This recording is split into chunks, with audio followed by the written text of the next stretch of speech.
మన చంద్రబాబు పాపం మోడీ గారిని ఎలా ప్లీజ్ చేయాలా అనే దాని గురించి ఎప్పుడూ వేదన పడుతూ ఉంటాడు.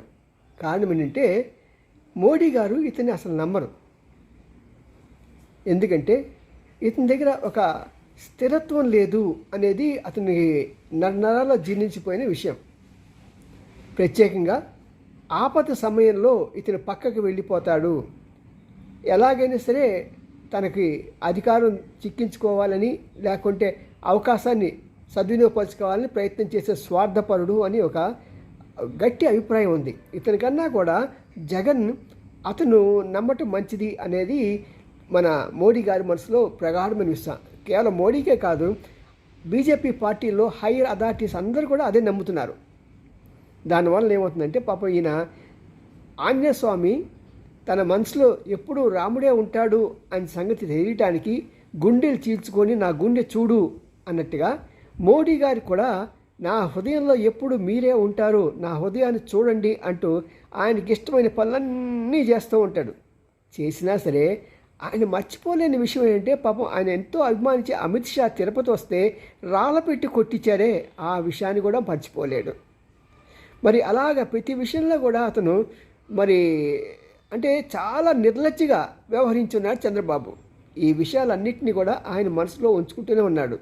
దాని మూలంగానే అతను ఇతన్ని ఎక్కువ నమ్మలేకపోతున్నాడు. నమ్మి ఉంటే మాత్రం చాలా హెల్ప్ దొరికేది.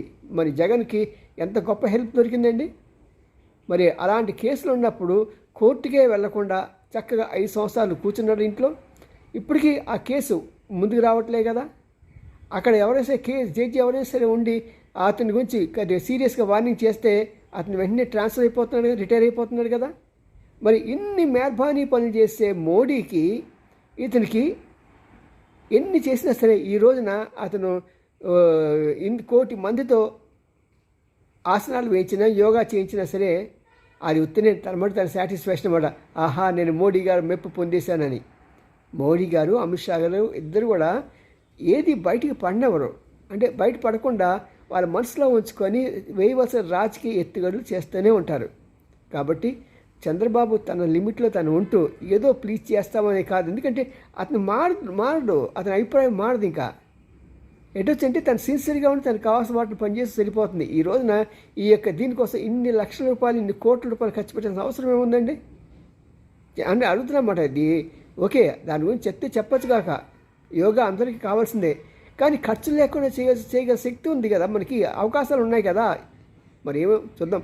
ఇలాంటి స్ట్రైట్ మెసేజ్లు కావాలంటే మా ఛానల్ చూడండి.